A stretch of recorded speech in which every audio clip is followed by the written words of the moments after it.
Assalamualaikum. Waalaikumsalam warahmatullahi wabarakatuh. Gimana kabar Pak Oki? Alhamdulillah. Wah, sekarang background-nya KJPP Pak ya, tapi jadi hilang nih background-nya. Hilang Pak, saya hilangkan Pak. Bebas Pak. Ini kita santai aja. Saya tuh kalau sama Pak Oki ini apa namanya paling susah cari waktu dulu. Dulu. Dulu kan konon ceritanya gitu kan Pak. Itu Nah, katanya Pak. Katanya benar-benar gitu Pak. nah kalau sekarang kayaknya lebih nyaman, maksudnya lebih ada lah, lebih ada. Saya nggak bilang lebih lowong loh Pak, lebih ada, lebih ada waktunya ini Pak Oki. Tapi saya harus sampaikan selamat datang dan terima kasih nih Pak Oki. Jadi tamu saya yang Terima pertama. kasih sama-sama. Jadi tamu saya yang pertama. Jadi apa namanya ya, selamat datang lah di channel saya Pak. Kalau judulnya sih Firman Suprayoga, saya nggak bawa-bawa kantor, nggak bawa-bawa KPSPI, nggak bawa apa-apa lah. Jadi kita berusaha apa namanya cari insight yang berbeda lah, ngasih kita apa namanya ya, berharap lah dari sini ada bisa memberi inspirasi lah buat teman-teman penilai, buat yang baru gitu kan. Mungkin juga Ya, suatu ya. saat kalau ada waktu bisa ngundang beliau-beliau yang senior gitu kan. Kadang-kadang kita lupa zaman dulu tuh ceritanya kayak apa gitu kan. Yang taunya sekarang Oke, MAPI udah ya, ya. member 7.000 segala macam gitu kan Pak ya. Iya. Tapi ngomong-ngomong nih Pak, sebelum kita ngobrol-ngobrol lebih lanjut, saya kemarin iseng nge-googling nama Pak Oki, ternyata ada blognya Pak ya. Sempat Pak, sempat zaman dulu terus nggak ada yang ngurusin lagi. Oh gitu, tahun berapa itu Pak? Kayaknya fotonya masih muda tuh, masih culun kayak saya sekarang Zaman mungkin. dulu waktu masih blog baru-baru Pak. Hmm. Kan udah kalah ngetop sama gitu kan. Tapi saya juga nggak aktivis di medsos sih Pak. Oh, Akhirnya nggak sempet kali Pak ya? nggak sempet ya sih. Cuma Nggak. lama-lama juga mikirin medsos, kadang-kadang heboh banget Pak di medsos Pak. Padahal Pada kenyataannya biasa-biasa aja gitu. orang lebih apa namanya, kalau sekarang kan bahasanya netizen Pak ya, netizen plus Iya. 62 itu hebohnya di medsos, begitu Iya. di permukaan kayak gak ada apa-apa. Ini jangan-jangan Pak Iya. Oki ngeliatin di wahana heboh, begitu Pak Oki ngasih sambutan di tempat di mana beliau-beliau yang heboh itu nggak ada tanya jawab, nggak ada ngobrol-ngobrol, jadi biasa aja gitu. Ini saya curiga gitu nih Pak. Jadi kok kayaknya beraninya di wahana doang ini. Aduh. Masih sepeda Pak? Ini sepedahan Pak. Oh. Nih. Ini saya lagi di kantor. Oh, wah ini saya mengganggu apa gimana nih Pak? Enggak Pak, enggak. Kan di teman-teman biasa lah Pak, kalau penilai Pak, kadang-kadang kan waktunya tetap ditentukan oleh klien Pak. Jadi sementara ini banyak yang masih harus lembur ini, tim saya di sini. Ya, jadi saya sok sibuk lah saya ikut-ikutan di sini. Ya nggak apa-apa lah Pak, kan kemarin udah terlalu lama ditinggal Pak. Iya Pak. Kasihan kan Pak, sekarang udah apa istilahnya, mengharapkan Bapak lagi lah di kantor gitu kan. Tapi tadi bawa sepeda nih ceritanya Pak dari rumah? Iya lah Pak. Oh kan hujan Pak sore Pak? Enggak Pak. Jadi transportasi utama saya memang sepeda sekarang Pak. Jadi naik mobil kalau terpaksa Pak. Wah lain, terpaksanya lebih jarang apa lebih sering cuman Pak? Mungkin lebih baik tanya sama supir saya kali Pak. Ikut komunitas nih Pak Oki? Komunitas sepeda Ikut kan banyak Pak, tuh. ikut. Waduh. Ikut. Saya termasuk udah lumayan lama walaupun nggak aktif. Saya kalau sepedahan itu lebih istilahnya tuh lone rider Pak. Oh, sekarang lebih safe gitu kayaknya Pak ya, kalau di pandemi gini ya. Sebenarnya sekarang lebih ada bahayanya juga Pak, karena banyak begal Pak sekarang Pak. Wah, jamnya dong Pak. Jam sama rute nih urusannya nih. Jadi kalau rute-rute yang udah rutin sih mungkin nggak masalah. Oh, tapi sepeda ada Pak ya begalnya. Saya belum, jarang terlalu ini ya kalau sepeda sampai ada begal. Ya gitu Pak, sekarang kan orang udah tahu Pak, sepeda tuh harganya bisa lebih mahal dari motor. Wah, ini berarti salahnya ini Pak ya, petinggi maskapai sesuatu itulah ya yang buka Itu dia aib nih. Pak. Iya. Gara-gara beliau itu semua orang tahu jadinya. Jadi semua orang hati-hati gitu, jadi lebih hati-hati nih Pak. Sepeda aja udah khawatir kayak gimana gitu Pak ya. Tapi cuman main di sepeda lipat aja Pak? Atau jangan-jangan MTB juga nih? Enggak. Saya sepeda lipat aja Pak. Ini teman-teman kantor ini penggila downhill Pak. Iya, MTB, lagi downhill. rame kayaknya ini. Iya, kalau di apa kawan-kawan saya di kantor gitu Pak, saya nggak berani Pak. Takut kecanduan Pak. Bukan urusan napas atau apa ya, tapi candunya Pak ya. Takut canduan Pak, bahaya Pak itu. Tapi kalau musim hujan ya pasti perlengkapannya lebih ini lagi lah Pak ya. Nggak kayak seperti musim-musim biasa. Saya sore-sore ini udah mulai hujan nih Pak. Tapi Karena saya masih nggak kuat kayak Pak Firman lari Pak, saya nggak kuat Pak. Kilometernya kan jauhan sepeda Pak. Iya, Iya Pak. Pak Oki ini paling jauh berapa kilo nih Pak? Pak sepeda, seli ya, sepeda lipat berarti ya? Paling jauh tuh maksudnya paling jauh dalam satu hari kali ya? Ya pastilah Pak. Oh pernah sampai kalau dalam itu ya? Kalau di komunitas kan kita ada touring ini gitu ya, kadang nggak muter-muter di sekitaran Jakarta target 100 kilo misalnya gitu. Oh. Ada yang target 50 kilo, nah itu. Itu modelnya Biasanya cuma kayak virtual run gitu Pak ya, jadi virtual sendiri-sendiri tapi dia... Enggak, kalau itu sebelum COVID lah Pak ya. Oh. Sebelum COVID itu sering lah yang kayak gitu-gituan. Ini besok juga udah ada janjian, biasa lah Pak. Ya. Jaga jarak tapi waktu bersepeda Pak, bahayanya begitu mampir ke kafenya itu Pak. Susah sih Pak kalau jaga jarak. Tapi konon nih Pak, konon denger-denger nih klasternya udah mulai banyak nih Pak, jadi harus hati-hati nih. Klaster sepeda Kak. Pak. Makanya kalau saya biasanya udah sepedahan terus mampir ke kafe, saya izin pulang ya gitu. Lah tapi kalau mampir masih setengah jalan, masih setengah lagi Pak, tanggung. Iya betul. Oke Pak Oki nih, kita udah mulai bahas-bahas agak serius tapi santai nih Pak. Ini kan saya pakai kaos nih, jadi biar santai. Bapak juga pakai kaos nih.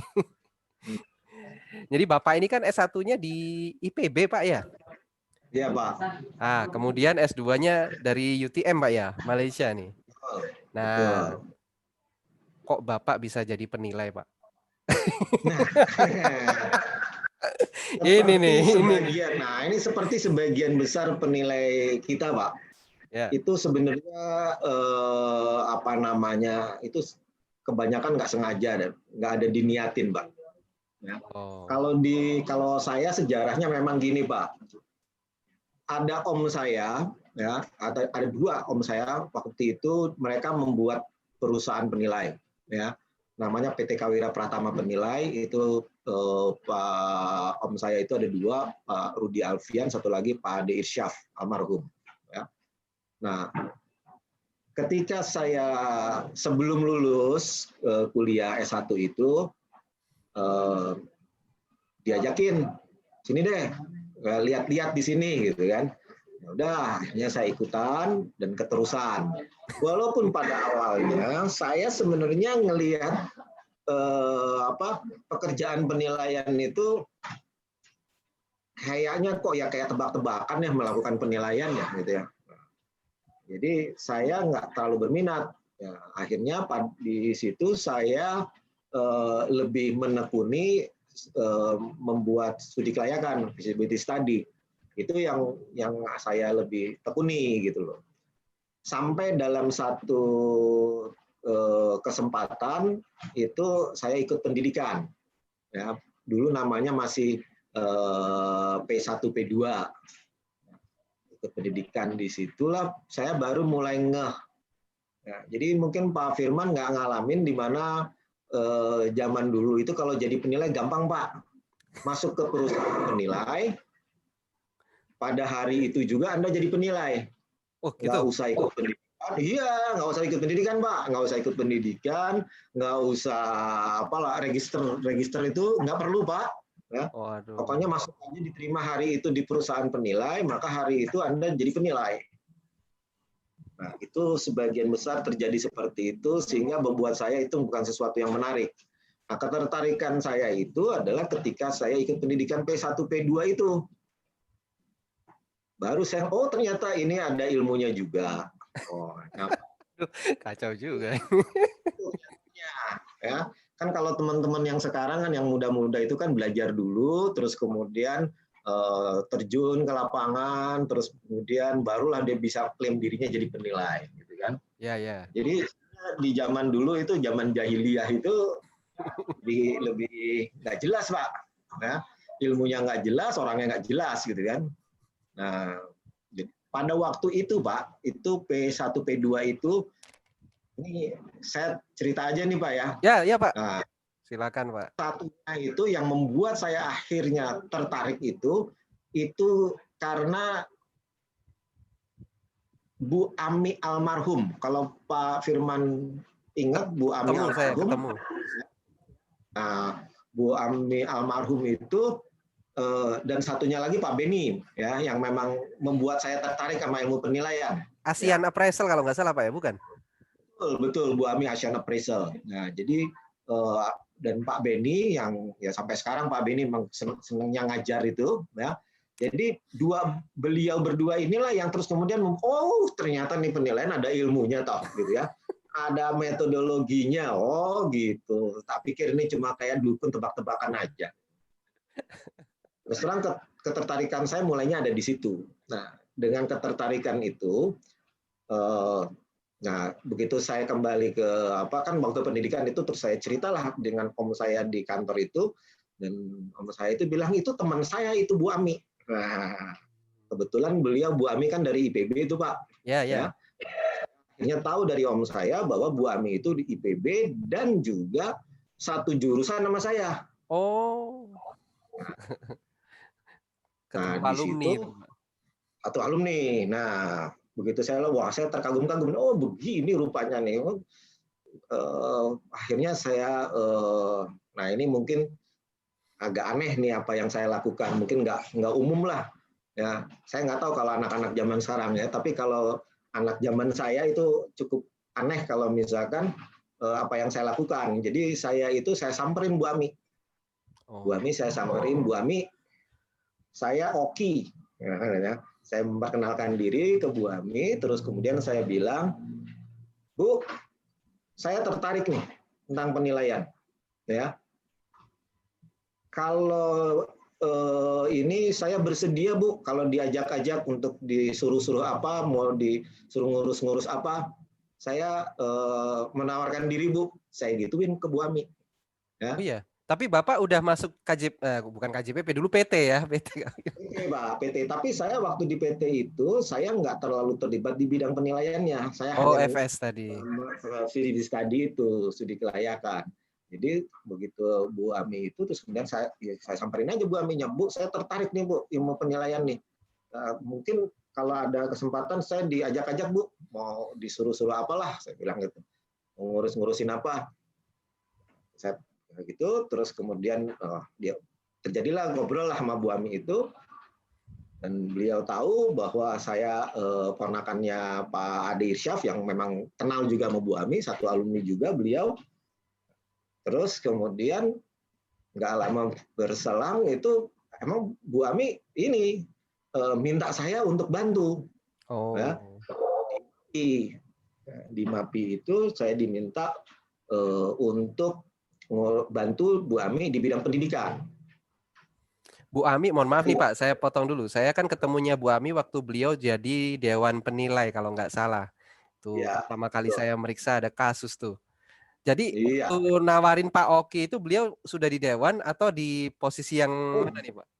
Di ketua bidang pendidikan Pak. Oh sebelumnya berarti ya? Jauh Pak, masih jauh Pak. Waktu itu mungkin ketua MAPI-nya masih Pak Steve kali ya.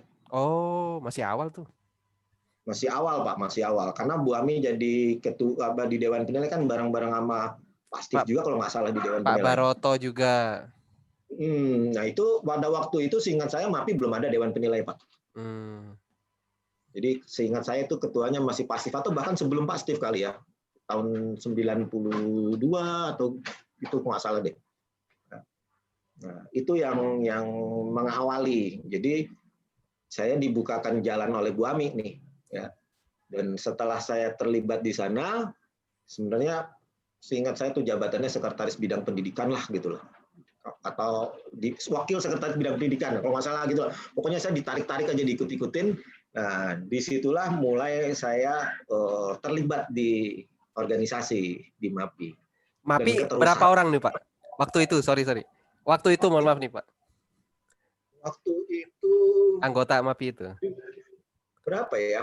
Saya aja pada waktu itu akhirnya menjadi anggota MAPI ke 334. Oh. Sekarang 7.000 ya, 8.000 kali ya. Kalau mau ngitung gitulah kurang lebih kan Pak ya. Jadi nomor anggota saya lah yang kurang lebih mewakili jumlah anggota kan gitu ya. Siap, lanjut Jadi Pak, waktu saya lanjut Pak. P2 itu saya belum jadi anggota MAPI Pak. Oh, cuman ikut Seingat aja saya lah belum gitu. jadi anggota MAPI, ikut-ikutan aja.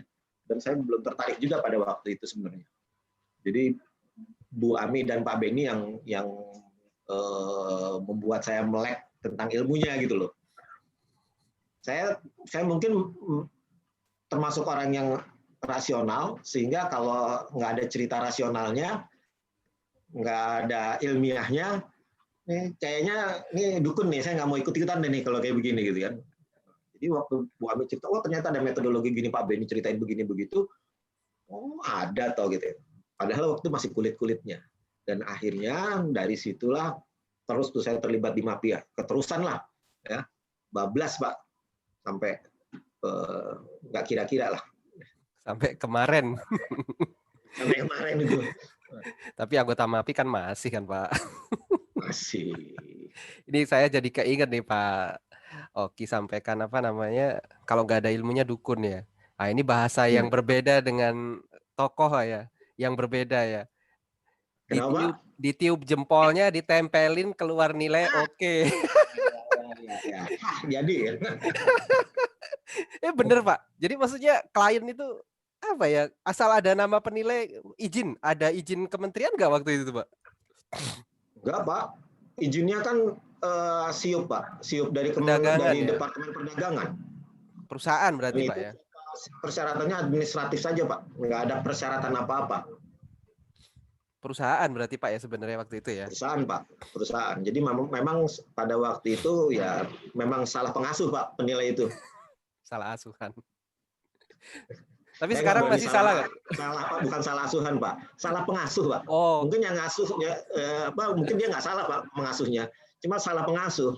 Oh, tidak pada tempatnya aja. Tidak pada tempatnya. Tapi kan sekarang sudah diperbaiki Pak. Udah lama sih, tahun 2000 berapa ya? SKB 2004 ya kalau nggak salah itu. No Pak, 96 Pak. Kalau penilainya Pak, PT-nya kan gesernya baru 2004 tuh kalau nggak salah. 2004-an ya kalau nggak salah itu. Cuma itu kan, jadi kan kalau dulu waktu di perdagangan murni Pak, nggak ada dulu kan SK 57 Pak tahun 96 ya. Ya. Masih ada saya Pak. SK dulu, SK Menteri Keuangan tahun 57. Tahun nomor 57 tahun 96. Itu awal mengembalikan penilai menjadi profesi Pak. Sebelumnya itu mungkin pedagang kali Pak ya, lebih karena di Departemen Perdagangan kan jadi kita pedagang Pak jadinya. Itu siapa Pak ide yang kemudian wah kayaknya ini nggak cocok di perdagangan. Kalau saya pernah baca buku atau tulisannya Pak Doli ya kalau nggak salah itu. Sebenarnya saya ngelihatnya mungkin memang dari kawan-kawan dari Departemen Keuangan Pak yang memulai hal ini karena melihatnya ini penting gitu loh ya. Tapi terus terang saya nggak terlalu banyak tahu Pak. Pada tahun-tahun itu saya masih anak bawang Pak, jadi di luar orbit Pak. Baru mulai masuk orbit kah Pak? Tapi ini loh Pak, saya tadi yang jempol tadi keinget rekan Bapak ya, Pak Toha ya rahimahullah ya, udah meninggal ya beliau. Itu sampai terakhir rapat DP itu masih saja ngomongin masalah jempol ditiup itu Pak. Di Dewan Itulah Penilai. Pak, makanya kan jadi wajar saya nggak tertarik dengan dunia penilaian pada waktu itu Pak. Nah, karena memang nggak ada satu yang terus kemudian kalau kita mau berargumen itu apa background argumen kita nggak ada basisnya Pak. Cuman pegang siup aja aman gitu Pak. Aman Pak. Jadi kalau Bapak mungkin tanya sama senior-senior, mungkin yang senior-senior itu akan lebih senang zaman dulu kali. Ya, walaupun nggak happy juga sih dalam hati sesungguhnya, cuma problemnya sedikit Pak. Ya, problemnya cuma satu, dapetin proyek Pak. Asal dapat pasti goal gitu. Asal dapat udah.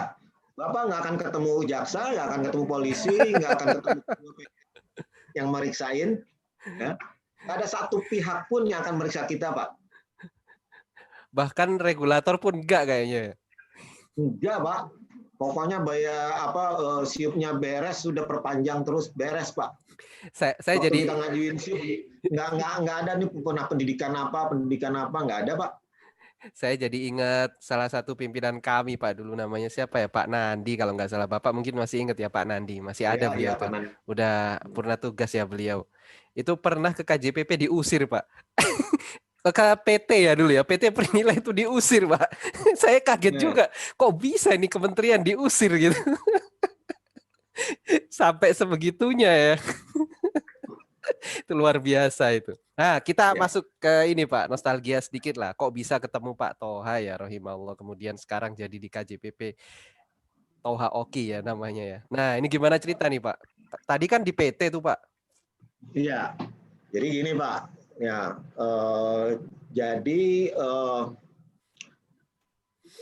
mungkin saya nggak tahu persis itu alur cepat sekali soalnya kejadiannya. Jadi itu kan tahun berapa ya? Tahun 2001 kalau nggak salah saya. Ya. Di MAPI saya jadi sekjen, kalau seingat saya masih jadi sekjen di MAPI. Terus kemudian ada Pre-AFA Kongres di Jogja. Pre-AFA Kongres di Jogja, apa namanya itu di hotel itu Melia Purosani. Ya. Terus kemudian saya nggak tahu gimana ceritanya. Kemudian saya juga nggak terlalu kenal Pak Toha secara akrab pada waktu itu, ya. Cuma tahu bahwa karena saya di posisi di pengurus MAPI, Pak Toha posisi di pengurus GAPI. Ya. Nah, terus kemudian beliau ngajak ngobrol ke saya, dan ngobrolnya Pak Toha itu yang sekarang saya sudah pahami, ya. Beliau itu kan pinter nih kalau mengajak gitu. Jadi waktu beliau ngajak saya itu seperti kayak memang udah jadi, Pak. Dijebak dong. Jadi saya sampai gelagapan juga kan. Ini kan berarti kan saya harus ninggalin kantor saya yang notabene kantor saya ini om saya kan. Ya. Saya bilang, tunggu, saya perlu persiapan nih kayak gini. Persiapan gimana saya ngomong sama om saya, sementara saya juga sama teman-teman di kantor lama saya itu juga sangat akrab, kekeluargaannya gitu kan. Saya harus mempersiapkan semua dulu. Kira-kira gitu tuh Pak. Dan akhirnya memang saya bergabung. Waktu itu pemikiran saya memang waktu itu namanya Fiesta Penilai Pak ya. Ya. Atau masih Fiesta Penilai ya. Itu beliau itu bercerita bahwa punya potensi yang cukup besar, tapi timnya perlu ada yang mimpin. Ya. Nah, akhirnya pulang dari Jogja itu saya buka, seperti yang tadi saya bilang Pak, seperti kayak udah jadi aja, padahal saya belum bilang iya. Ya. Jadi saya diajak sore-sore ke kantor beliau di Great River. Nah, yang serunya lagi beliau ini loh Pak Oki ruangannya. Jadi hobinya luar biasa itu. Luar biasa Pak. Itu keahlian beliau itu memang itu piawai ya kalau untuk yang hal seperti itu. Ya. Mungkin Pak Firman juga sudah sering menyaksikan sendiri. Ya. Kalau beliau itu seperti itu gitu kan. Sampai akhirnya ya oke. Ya, timbang saya bilang oke lah ya, Bismillah ya, saya gabung dan keterusan Pak. Jadi sekarang. Saya di kantor saya lama itu mungkin udah lebih dari 10 tahun juga Pak ya. Lumayan Pak. Ya Pak, karena saya mulai dari tahun 90, saya bergabung bareng Pak Toha itu 2001. Jadi bukan waktu yang pendek juga. Jadi terus kemudian, jadi memang kalau udah waktunya lama kita bekerja di satu tempat itu kan udah kayak keluarga Pak, dengan semua yang di sana. Jadi waktu ninggalin juga nggak enak juga ya tuh Pak. Saya bilang pokoknya kalau ada apa-apa mau kita diskusi, ayo. Dan itu memang sampai sekarang masih terjadi Pak. Kawan-kawan itu walaupun perusahaannya udah nggak ada, kan mereka bergabung membentuk KJPP juga akhirnya. Itu kalau ya saya masih suka dimintain pendapat lah, kurang lebih gitu. Tapi apa Pak yang bikin Bapak mau pindah? Kan orang biasa di zona nyaman itu udahlah gitu kan. Apa gara-gara dikunci sama Pak Toha nih? Ini ruangannya gitu. Wah udah. Ini nanti jujur Pak, saya nggak terlalu banyak berpikir Pak sebenarnya Pak. Oh iya. Kalau saya pikir sekarang, iya ya kenapa saya jadi aja ya? Makanya tadi saya bilang prosesnya kok cepat banget gitu loh. Bisa gitu ya? Ya mungkin emang jalannya udah harus begitu Pak, Tuhan menentukannya seperti itu. Makanya kalau saya pikir sekarang, oh iya gitu ya, sampai saya nggak bisa mengingat prosesnya dengan lengkap. Jadi tadi kan saya cerita bahwa saya ketemu Pak Toha di Jogja di Priava Kongres. Kan itu bukan pertama kali artinya kan. Kok saya sudah langsung Pak Toha udah bisa bicara panjang, saya diajak ketemu di Melia Purwosani walaupun itu lagi ada event di sana sengaja. Itu kan pasti ada sesuatu dulu sebelumnya kan. Nah itu yang saya malah sampai sekarang apa ya, momen apa ya yang terus kemudian yang mendahului kejadian itu. Sampai sekarang saya nggak bisa ingat Pak. Ya sudah lah gitu. Oh jadi aja kok ya, jalan-jalan aja gitu. Karena kan orang kalau kerja sama saudara nggak nyaman, mungkin alasannya itu ini sama om nih nggak enak, ya udah kita pindah. Nggak gitu juga Pak ya? Sebenarnya ada hal-hal yang seperti itu, tapi itu minor lah namanya, minor lah ya hal itu ya. Karena saya juga agak berat juga ninggalin yang di sana karena kan pada waktu itu bicara sertifikasi Pak ya. Ya. Jadi awalnya saya adalah orang satu-satunya di sana yang punya sertifikat, sehingga terus kemudian ya itu Pak mungkin momentumnya ya. Pada waktu banget itu. Ada satu orang lagi yang kawan saya di sana yang juga sudah bersertifikat. Oh. Poinnya ada di situ. Jadi ketika terus kemudian Pak Toha ngajakin itu, artinya kalaupun saya tinggalin itu sudah ada pengganti saya gitu loh. Jadi aman gitu lah ya. Mungkin itu yang membuat tuh proses itu menjadi nggak beban. Nggak beban itu langsung jadi, sehingga saya nggak terlalu notice itu sebenarnya proses satu persatunya itu kayak apa gitu loh. Wah, luar biasa memang lobbynya beliau ini. Sampai terakhir tuh masih emang seperti itu tuh. Kalau udah ada Pak Dadan gitu ya, udah ada pimpinan kami tuh, wah luar biasa lah, kita salut lah. Kelebihan beliau lah di situ. Dan ya itu yang terkenang itu sih Pak, jempol ditiup itu. Jempol ditiup. Di stempel aja udah aman deh itu. Ya sekarang nggak bisa loh Pak. Sekarang justru itu Pak. Makanya saya ini ya mestinya sih teman-teman sekarang itu bersyukur karena apa? Karena walaupun banyak yang challenge, tapi ilmu kita makin kesini makin mumpuni. Ya. Semakin ketika kita menerbitkan satu laporan itu kita semakin yakin memang ini ada argumennya yang rasional. Ya. Jadi kalau Bapak baca laporan penilaian zaman dulu, itu ada kalimat yang buat saya itu aneh ya. Jadi ngomongnya selalu gitu, berdasarkan informasi dari masyarakat sekitar, ya, maka kami simpulkan ya, nilai adalah sekian. Dan itu diterima.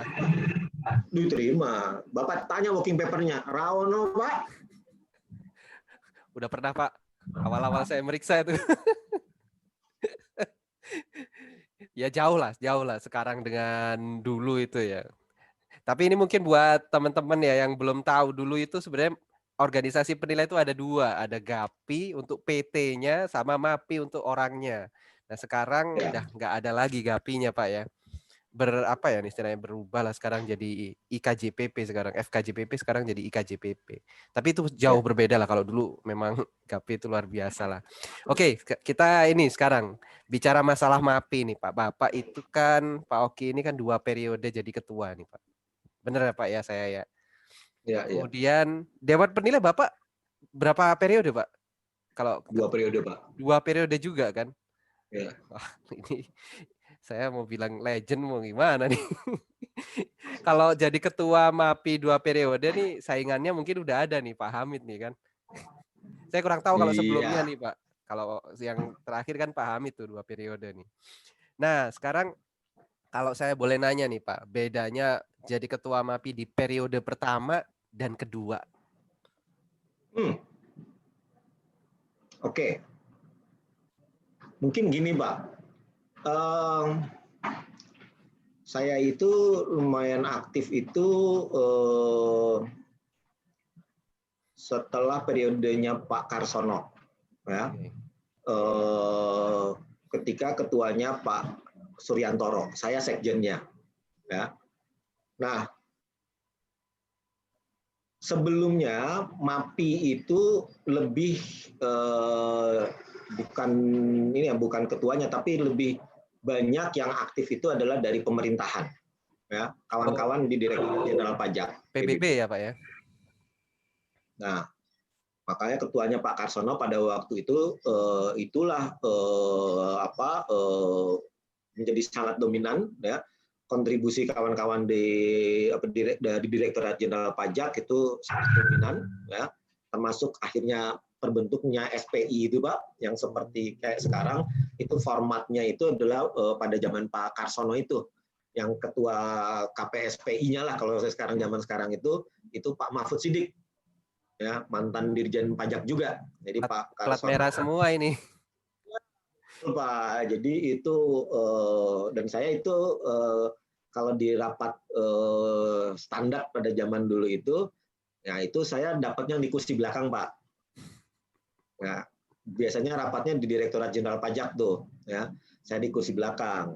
Nah, itu bareng-bareng lah dengan teman-teman yang sekarang jadi pejabat-pejabat juga tuh, ya, masih di kursi belakang. Ya. Jadi yang di depan kan Pak Mahfud Siddiq, Pak Karsono, gitu kan. Siapa lagi ya zaman itu, Pak Doli masih ada di sana, Pak Toha termasuk juga Ya di ya, sana. pernah baca saya itu. Pak Toha ada di sana. Almarhum Pak Iwan Hindawan, ya itu. Jadi warna pemerintah kuat Pak di sana pada waktu itu.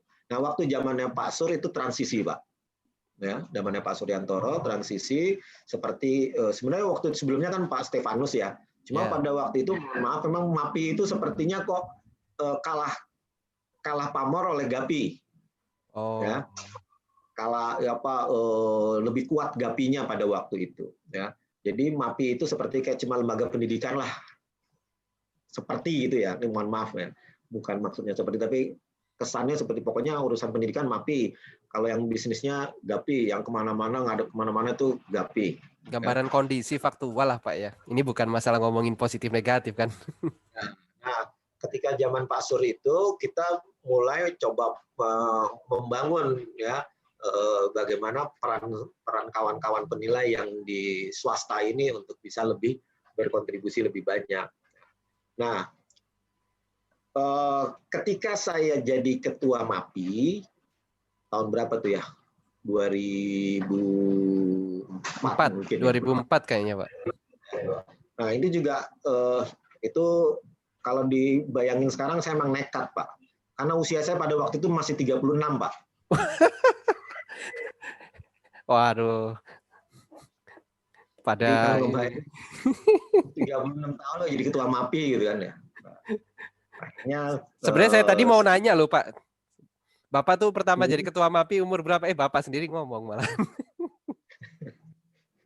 Ya, jadi 36 tahun saya jadi ketua MAPI. Kalau sekarang saya bingung juga itu kok ya maunya ya jadi ketua MAPI pada waktu itu. Dan itu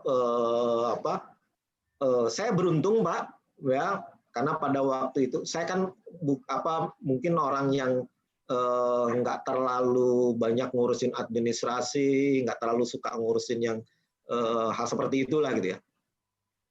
detail-detailnya itu. Nah, saya beruntung karena saya punya sekjen Pak Hamid Yusuf. Wah, ya. Teliti yang Nah, kayak gitu tuh. hidup saya beruntung, Pak. Ya. Jadi berbagi bebannya buat saya itu sangat nyaman pada waktu itu. Karena saya nggak usah ngurusin sekretariat, saya tinggal ngurusin hal-hal yang mungkin lebih strategis lah, boleh dibilang gitu. Yang kebetulan memang pada waktu zaman saya itu, kepengurusan yang dulu pertama saya itu banyak hal-hal yang jadi penting ya untuk diurus pada waktu itu. Karena memang Kementerian Keuangan ya menjadi bagian yang penting pada waktu itu. Ketua namanya dulu apa ya? Direktorat Pak dulu, Direktorat Pembinaan Akuntan mungkin ya. PPAJP ya? D Pak. Jadi dulu saya pas masuk tuh masih direktorat. Kalau sekarang kan pusat Pak ya. Direktorat ya? Ya direktorat, tapi belakangnya sama Pak, PAJP juga. Iya DJLK itu. itu. Pak siapa? Mirza. Ya. Ya. Nah, Mirza Mukhtar beliau ya. itu Pak Mirza Mukhtar, betul. Pak Mirza Mukhtar yang jadi pimpinan di sana. Nah, jadi saya mungkin approach-nya dengan Pak Mirza mungkin chemistry-nya cocok, Pak. Ya. Jadi gayanya santai. Pak Mirza itu mungkin gayanya santai, Pak. Ya. Yeah. Jadi saya pada waktu itu melakukan komunikasinya dengan Pak Mirza, dan itu ada satu periode yang lumayan kritis menurut saya, tapi alhamdulillah berdampak positif. Pada waktu itu ada mungkin ada asosiasi baru dibentuk namanya IPWI, Pak. Ya, penilai bisnis ya. Betul. Penilai usaha waktu itu namanya. Ikatan Penilai Usaha begitu ya namanya gitu. Nah, pada waktu itu saya diskusi dengan Pak Mirza, kita berharap supaya itu bergabung ke MAPI. Ya, kalau bisa jangan ada 2 asosiasi ya untuk itu gabung ke MAPI. Jadi akhirnya saya harus melakukan lobby sana sini ya dengan beberapa kawan di IPWI dan juga menyiasati bagaimana cara masuknya ya supaya tidak melanggar aturan-aturan yang ada. Di situ akhirnya alhamdulillah berhasil. Waktu itu ketua IPWI-nya Pak Erik. Oh ya. Beliau ini kan orang background-nya campur hukum. Ada hukum juga kan? Nah. Ya, lebih dominan hukumnya. Ya. Cara berpikirnya hukum. Nah, jadi sementara saya bingung kalau bicara hukumnya. Ya. Jadi kalau mau berdebat, ini kalah nih saya nih kalau kayak begini caranya. Ya. Karena peraturan begini, iya. Cuma kan yang mau kita pikirkan adalah bagaimana supaya ini baik ke depan untuk semua. Akhirnya lakukan banyak lobby. Nah, ini saya harus berterima kasih. Ini kawan-kawan mungkin nggak banyak yang tahu ya, tapi sekarang banyak yang menikmati hasilnya. Ini salah satu yang menjadi contact point saya yang penting itu Pak Willy, Pak. Oh. Pak Willy yang banyak penghubung lah ya. Penghubung ya. Jadi kan ceritanya kan gini, saya mau tahu sebenarnya apa sih kawan-kawan IPI maunya. Intinya kan supaya bisa diakui, karena saya harus jujur mengatakan sebenarnya yang bergabung di IPI itu adalah orang-orang yang secara kompetensi mumpuni untuk penilaian bisnis. Ya. Sementara pada waktu itu ketika saya awal jadi ketua MAPI, itu kita memang dengan sadar membentuk kompartemen penilai bisnis pada waktu itu. Dan itulah kita adakan segala macam sehingga kita memang sudah mempersiapkan untuk bahwa penilai bisnis bisa diakui juga. Ya. Karena sebelumnya kan MAPI ini identik dengan penilai aset saja. Ya. Kita sudah punya dan kita lakukan ujiannya juga. Nah, jadilah itu semua. Ya. Nah, sementara di sebelah sana ada orang-orang yang sudah berpraktek juga di penilaian bisnis, tapi tidak tersertifikasi, ya. Tapi kita tahu kompetensinya mumpuni. Nah, jadi akhirnya diskusi-diskusi, saya tanya persisnya apa sih yang diinginkan. Yang diinginkan adalah supaya kita bisa bekerja, bisa diakui secara resmi. Nah, kalau kayak gitu manfaatkan MAPI saja daripada pakai kendaraan baru yang belum bisa diakui. MAPI ini sudah bisa diakui, tinggal masuk aja. Nah, ternyata sesimpel itu, ya. Ini komunikasi nih Pak. Jadi teman-teman di IPWI merasa bahwa susah masuk ke MAPI karena banyak peraturan begini begitu, ya, sehingga bikin aja IPWI, ya. Terus kemudian ketika saya berdiskusi panjang dengan Pak Willy, jalannya begini. Nah, satu lagi kontak poinnya itu sesepuh kita, Pak Ruki. Oh, luar biasa emang. Nah, di situ kita bermain cantik lah akhirnya. Kawan-kawan IPWI akhirnya kita minta untuk ikut ujian karena aturannya seperti itu, tapi kita juga lakukan sesuatu yang memang karena kita tahu kompetensinya cukup, maka ada proses-proses yang memang lebih disederhanakan. Akhirnya jadi semua anggota IPWI disertifikasi di MAPI. Saya nggak minta IPWI-nya bubar, silakan aja. Tapi akhirnya kan semua bergabung di MAPI dan disertifikasi melalui MAPI dan akhirnya bisa bekerja sebagai penilai bisnis yang resmi, ya, sampai saat ini. Alhamdulillah. Jadi banyak kawan yang akhirnya bisa menikmati hal itu. Itu zaman itu seperti itu, ya. Terus ada satu lagi memang zaman dulu itu yang beratnya lagi di zaman dulu itu masih ada GAPI Pak ya. Oh, ya. Yang masih cara pandangnya juga masih berbeda, ya.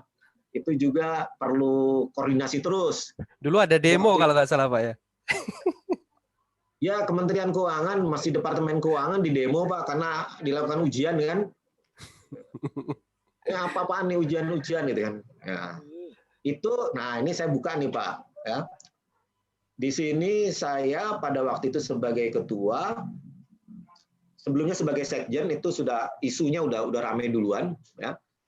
Akhirnya ketika zaman itu ini saya harus buka peran Pak Toha jadi penting juga Pak di sini Pak, ya. Banyak orang juga yang nggak tahu, ya. Pada waktu itu di GAPI karena GAPI Departemen Perdagangan, maka persyaratan sertifikasi itu dianggap nggak perlu. Ya, banyak yang itu nggak usah dipersyaratkan seperti itu, dan akhirnya ya saya Pak Toha kan pengurus GAPI, ya. Saya pengurus GAPI, ya, lobby kantor kan. Nah ini keuntungan saya yang kedua Pak, di samping ada Pak Hamid pada waktu itu saya punya Pak Toha, ya, yang juga pengurus di GAPI. Jadi bolak-balik diskusi sama Pak Toha, terus kemudian Pak Toha bilang memang iya ini profesi. Mau nggak mau yang mimpin profesinya harus penilai yang profesional, yang bersertifikat, yang kompeten.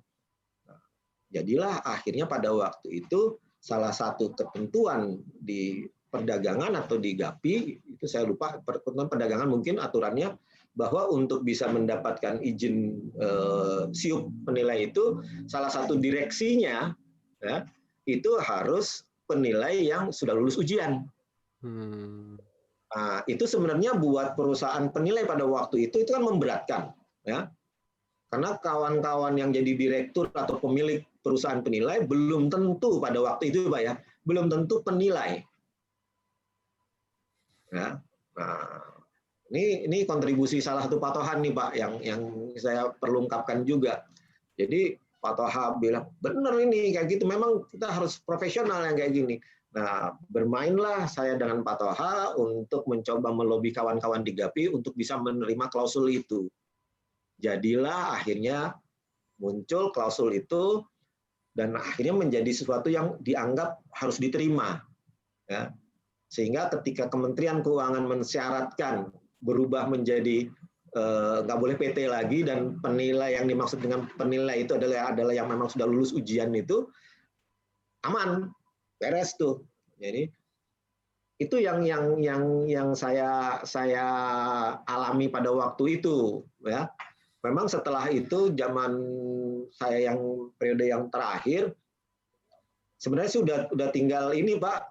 Jadi kalau bicara jalan tuh jalan udah aspal semua. Lancar Pak ya. Lancar Pak. Jadi asosiasinya cuma satu, ya, nggak ada friksi dengan asosiasi waktu itu dengan GAPI atau dengan IPWI, ya, itu udah rapi semua, ya, kawan-kawan yang di IPWI yang juga dimasuk ke MAPI juga udah nyaman dia di dalam gitu kan, ya, insya Allah masih nyaman juga sampai hari ini, ya. Kawan-kawan yang di GAPI juga walaupun kita nggak secara resmi GAPI itu dibubarkan, itu juga udah nggak ada kegiatannya gitu loh. Iya, kayaknya GAPI Jadi itu statusnya gantung ya Pak ya. iya, statusnya gantung. Ya. Oke nih Jadi Pak. rapih lah pada waktu itu.